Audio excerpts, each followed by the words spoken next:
You are not aware of your aliveness. You are busy with your psychological nonsense.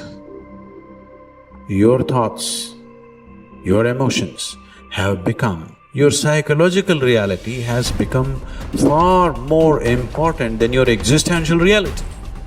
What it means is, you are so enamored with your own petty creation that you're completely missing the grandeur of Creator's creation. That's what it means. You do all kinds of things, but if you truly value creation, the best thing that you can do is to pay attention and to experience it, isn't it? Yes or no? Most people are waiting for their life to change. Yes. So they can feel gratitude, to feel abundance, to feel whole. You know, that's the old model of cause and effect, you know. So if you're living with emptiness, you're living with lack, you're living with pain, most people have been conditioned that something out there has to take away this emptiness or feeling inside of them. But if you believe that you're creating your life and you're living by lack, well, lack isn't going to create abundance, right? So then it makes sense then that you don't really actually create wealth, you generate wealth, you generate abundance. So the moment you start teaching your body emotionally what that future is going to feel like before it's made manifest, well, your body, as the unconscious mind, believes it's living in that future in the present moment. Just sit down by yourself to visualize and daydream about your dreams, about the activities involved in that, about how you would struggle through, about what it would feel like to be victorious. All of it, the whole thing, the messy part, the ugly part. What would you say to yourself when it gets hard? That's what you need to do. To truly actualize a dream, we got to begin with seeing it and sensing it. The good, the bad, the easy, the difficult, and the victory. How you would like your life to be, what you would like your character to be 3 to 5 years down the road, if you were taking care of yourself like you were taking care of someone that you actually cared about. So you kind of have to split yourself into two people and treat yourself like someone you have respect for and that you want the best for. That's not easy because people don't necessarily have respect for themselves and they don't necessarily want what's the best for themselves because they have a lot of self-contempt and a lot of self-hatred, a lot of guilt. I think you have an obligation, it's one of the highest moral obligations, to treat yourself as if you're a creature of value. You've got to start with that belief in your mind. I've got this. I can do this. I can conquer this. I can pass this exam. I can get elected for the position that I'm going for. I can create abundance in my life. These are the thoughts that you have to have in your mind in order to become successful. So what is it time for you to build? What is it time for you to create? What do you need to do more or less of in order to get the results that you want? You have the power to become someone that even the deepest part of you trusts, someone you trust to succeed. Become the person that you know you can be. Stand up for your future, for your power, and for you to be something full of the worth that is in you. So most of us came up with our labels based on how we behaved. But really smart people can do stupid things. Really nice people can be mean. Mean people can be nice.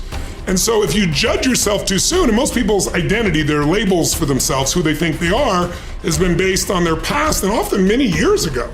And so they don't update it.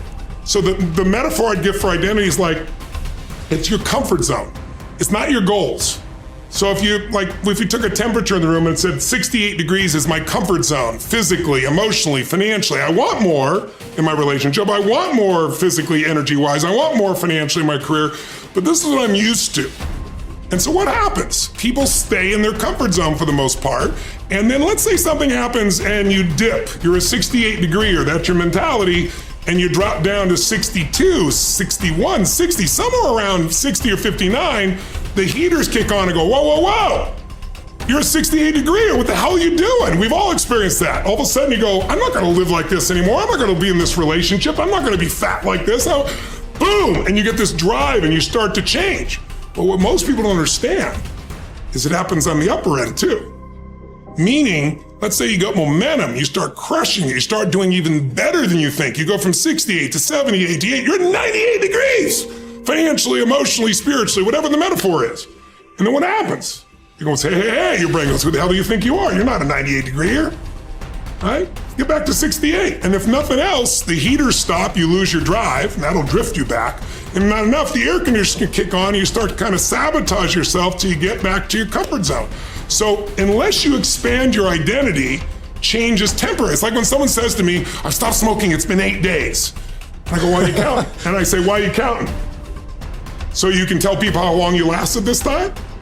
Like if I went to somebody and I said to you, hey, Louis, you want a cigarette? You're not gonna say, what brand is it? You go, no, right. I'm not a smoker. Notice how people are, I'm not one of those. That's not my identity. Identity is the strongest force in the human personality. If you look at Lance Armstrong, who has a mixed identity now in the culture, this is a guy that had to win and found a way to win. So when he was told he had cancer in his lungs, in his brain, and in his testicles, and he rides a bike, and he's gonna die, his answer was, no, I'm a champion. I find the way. I will find the answer. And he did. Now, unfortunately, he bent the rules around the sport, and it kind of ruined his reputation, obviously. But that mentality, his identity is why he survived. Other people told they have cancer and they're like, it's over, they give up, they start arranging their affairs. And so that psychological difference is the number one thing I work with people on, because unless you expand your identity, you're gonna basically keep where you are. You might improve a little or not, you might go up and down a bit, but you're gonna stay within a realm. If you're gonna have an explosive breakthrough to another level, physically, mentally, financially, spiritually, then we gotta not only give you the tools, we gotta shift that internal sense of who you really are and have you find that you are more than anything that's ever happened to you, that you can handle whatever shows up, even if it's incredibly scary or uncomfortable. Personal responsibility is true and wildly optimistic. And it is people's belief system and the value system that they cobble together over a lifetime that will lead them to reject that. And all I can say is reject it at your own peril for the following reason. Personal responsibility is about remembering you can do something and change. And I can sum up personal responsibility in a single quote by Kobe Bryant. Boos don't block dunks. That's personal responsibility. You can get so good at something that no matter how much people hate you, the best athletes in the world were paid millions of dollars and trained to stop Kobe Bryant from scoring. And yet he scored 81 points in a single game. So you can get so good no matter how much people hate you, no matter how much they're training and trying to defeat you, they can't.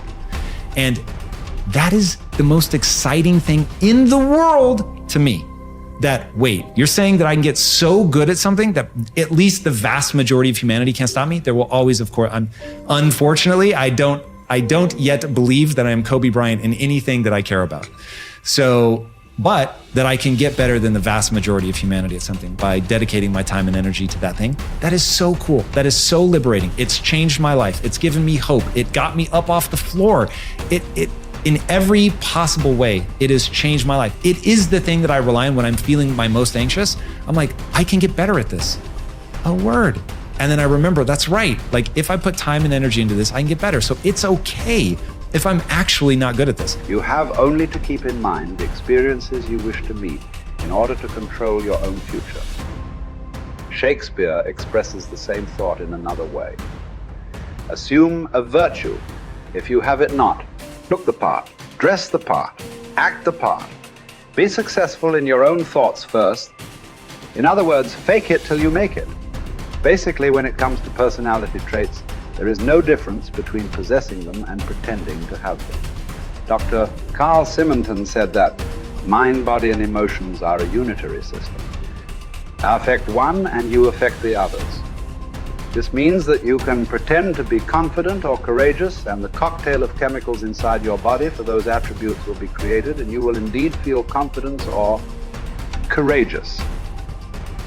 Pretending you have a character trait such as confidence is not the same as pretending you can scale mountains or play the tuba. Those particular skills must be learned. Characteristics such as courage, confidence, and enthusiasm are created in the mind by the pictures you create, though. Acting as if sets a positive expectation. We believe something to be true and then act in a way that brings that assumption about. This can be a positive or negative force. The effect of self-fulfilling prophecies has been demonstrated by objective scientific experiments. In one study at the start of the 1968 school year, Dr. R. Rosenthal gave a non-verbal intelligence test to 18 classrooms of elementary school students in a Californian public school district. 20% of the students, selected randomly, not on test score, were then identified as intellectual bloomers, and their teachers were told they could expect to see remarkable intellectual gains in the coming year. The only difference between these students and the other 80 was the expectations created in the teachers' minds. When both groups were retested 8 months later, the bloomers had gained in IQ points over the other group. This is significant because it shows that altered expectations can result in unconscious changes in behavior that dramatically change the outcome. In another study during the 1970s, 152 cancer patients were assessed based on their expectation and attitude about their treatment, and then each was monitored for 18 months. The results clearly indicated those with a positive expectation about the treatment got the best result. It follows, therefore, that your chances of success in anything in life are greatly improved by positive expectations.